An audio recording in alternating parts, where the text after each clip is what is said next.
Hello guys, welcome back to this channel, and today's video I'll be showing you how to make all your clips have same volume on InShot application. Alright guys, here I have opened my InShot application on my phone, and here I have prepared some clips on my InShot project.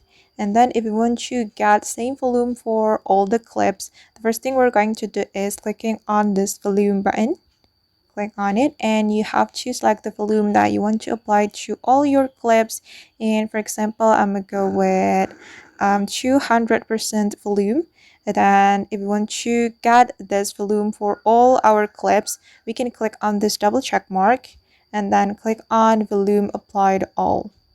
Okay, and now all these clips have the same volume, and I'm going to check it.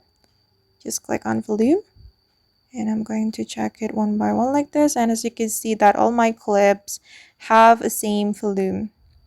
Alright guys, and that's how we can make all our clips have same volume on InShot application.